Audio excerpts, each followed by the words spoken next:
અધિકારીઓ અને ભ્રષ્ટાચાર એકબીજાના જાણે પર્યાય બની ગયા હોય એવું ઘાટ ગુજરાતમાં ઘડાયું છે.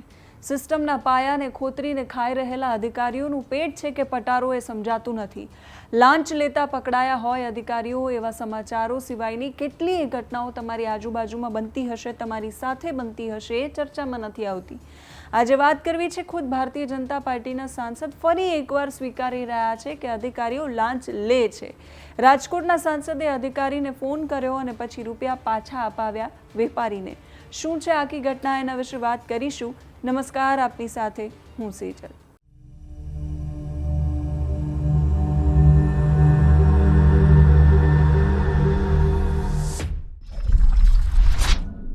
આજથી 6 વર્ષ પહેલાં રામભાઈ મોકરિયા સાંસદ અત્યારે જે રાજકોટમાં છે, ફાયર ઓફિસરને એમણે પોતે લાંચ આપવી પડી હતી.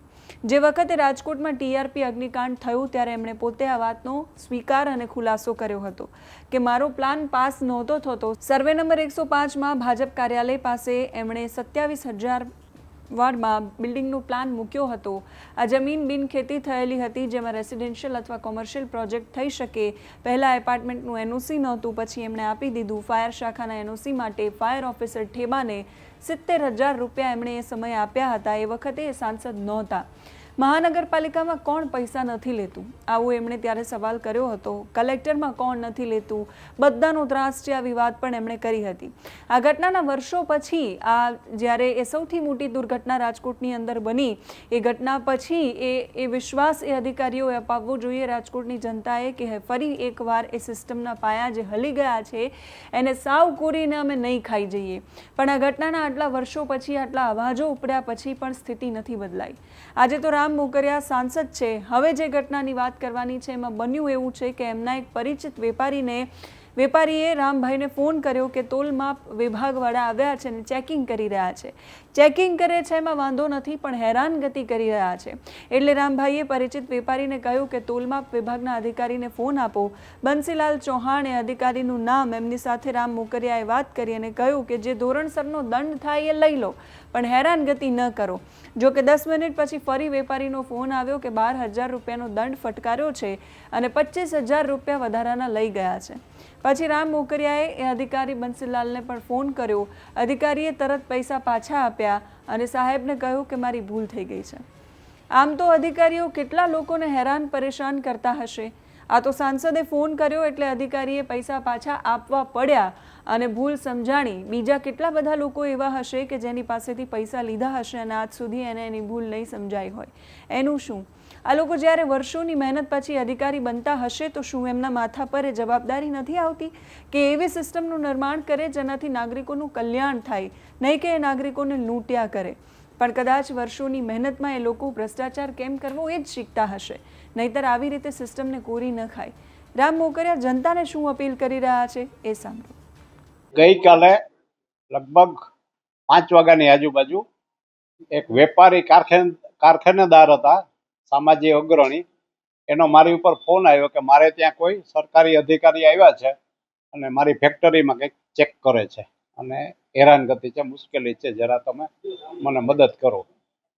એટલે ભાઈને મેં કીધું કે તમારી યારે જે કોઈ છે અધિકારી એને ફોન આપો. એટલે એને મેં કીધું કે ભાઈ આ ભાઈનો જે કંઈ કાયદેસરનો દંડ થતો હોય એ તમે દંડ લઈ લ્યો, બાકી એને હેરાન ન કરતા. એ કે બરાબર છે. એટલે પછી એ જ ભાઈના ફોનમાં મેં પેલાને કીધું કે અધિકારી છે એને ચા પાણી સરભરા કરજો વિવેક ખાતર, પણ બીજી કંઈ હેરાનગતિ નહીં કરે. એ પછી 10 મિનિટ પછી એ વેપારીનો મને ફોન આવ્યો કે ભાઈ આ ભાઈએ મારું કામ પતાવી દીધું, 12,000 રૂપિયા મારો દંડ કર્યો અને કામ પતી ગયું. કે બીજું કંઈ દીધું તો કે આ 25,000 લઈ ગયા છે મારી પાસે. એટલે અધિકારીનો મેં નંબર લઈને એને ફોન કર્યો કે ભાઈ આવી રીતના મેં તમને ભલામણ કરી હતી કે દંડ કરજો, પણ બીજું કંઈ હેરાન ન કરતા, તો છતાં તમે આવું કેમ કર્યું? કે મારી ભૂલ થઈ ગઈ, તો એને પૈસા પાછા આપી દો. એટલે ભાઈ એને 10 મિનિટમાં પૈસા પાછા આપી દીધા અને વાત ઇસ્યુ પૂરો થઈ ગયો.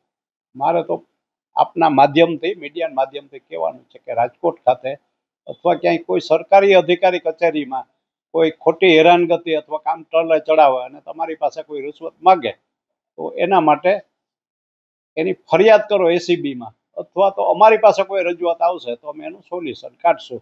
કારણ કે સાચા કામના ખોટા પૈસા કોઈ લઈ જાય એ વ્યાજબી વાત નથી અને એની હું સખત વિરોધમાં છું. એટલે એ વાત હતી અને એ ભાઈ આજે ફરીથી મારી પાસે માફી માંગવા માટે આવ્યા હતા. વેપારી તો બધા ડરે છે એટલે કાર્યવાહી કરવા ન માગે, પણ મને એને આભાર માટે અને તમારો એમ કે આ થઈ ગયું સારું એવું કીધું. પણ મારે ખરેખર સૌ અપીલ કરવી પ્રજા, વેપારી, ઉદ્યોગપતિને કે બધા લોકો બહાર આવે અને જેને ખોટી હેરાનગતિ થતી હોય એ દૂર કરવા માટે અમારા જેવા લોકોનો પણ સહયોગ લે અને સૌરાષ્ટ્ર ગુજરાતમાં, રાજકોટમાં ધંધાનો વિકાસ થાય, ઉદ્યોગપતિને પ્રોત્સાહન મળે અને મોદી સાહેબની જે નેમ છે કે સૌરાષ્ટ્રમાં પણ, રાજકોટમાં ધબધબતું રહે ઔદ્યોગિક રીતે, બધી રીતે સલામત, એના માટેની જે કોઈ બાબતો હોય એમાં અમે જાગૃત સંસદ સભ્ય તરીકે પબ્લિકને અથવા તો ઉદ્યોગપતિઓને મદદ કરવા રમેશ તૈયાર છે. હું એમના મિનિસ્ટરને જાણ કરીશ કે ભાઈ આ અધિકારી છે અને આવું કરે છે, તો તમે એના માટે પગલાં લેજો. એ તો સ્વાભાવિક છે, કરવી જ જોઈએ ને, તો જ ખબર પડે ઉપર કે આ લોકો ગુજરાત સરકારનું કે નામ બગાડે છે પોતાના નિજી સ્વાર્થ માટે. એના કારણે સરકાર પર પણ આક્ષેપો થતા હોય છે. આપ શું કહેશો? એ લાંચિયા અધિકારી ઉપર કડક પગલાં ભરવા જોઈએ અને એને દાખલારૂપ સજા પાડવી જોઈએ, જેથી કરીને બીજી વખત કોઈ બીજા પૈસા માંગતા કોઈ સારા વેપારી હોય, ઉદ્યોગકાર હોય એને હેરાન કરતા બંધ થાય.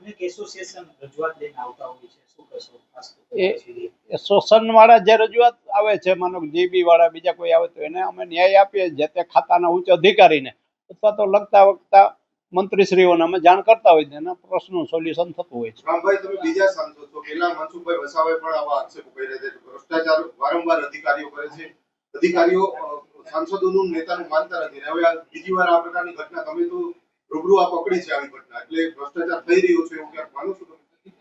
હવે એમાં મારે કઈ કહેવા નથી. મેં જે આ બાબત હતી ને તમે જે પૂછ્યો એનો જવાબ આપું. બીજાની કોઈ કમ્પેર કરવા કે બીજા કોણ શું કરે છે એમાં મને રસ નથી, પણ મારી પાસે જે રજૂઆત આવી એનું મેં સોલ્યુશન કાઢ્યું ને એ સોલ્યુશન કાઢવું જરૂરી છે કે ઉદ્યોગપતિઓ છે કે નાના વેપારી છે ખોટી રીતે દંડાય નહીં. આપણો હેતુ એ હોય કે વેપાર ધંધો શાંતિથી સારી રીતે થાય અને એના માટે જો કોઈ પ્રજાના પ્રહરી જાગૃત હોય, કોઈ પણ નેતાઓ કે ચૂંટાયેલા પ્રતિનિધિ, એને એનો ધ્યાન રાખવું જોઈએ. કેમ કે બધી સરકાર પાસે બધી માહિતી ન પહોંચે, પણ ફિલ્ડમાં જે હોય કાર્યકર્તા આગેવાનો એની પાસે માહિતી હોય તો એનું સોલ્યુશન તો મેં જાતે કર્યું. પણ મારે ખરેખર ઉપર પણ મેં એસીબીના અધિકારીને જાણ કરી હતી.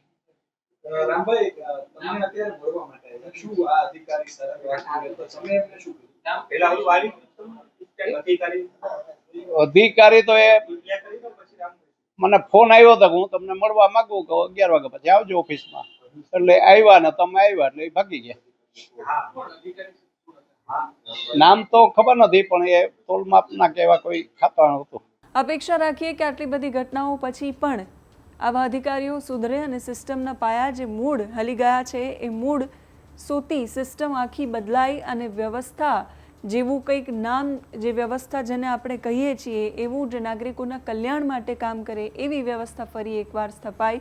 તમે શું માની રહ્યા છો એ કમેન્ટ કરીને કહેજો. અત્યારે આ વિડીયોમાં બસ આટલું જ. નમસ્કાર.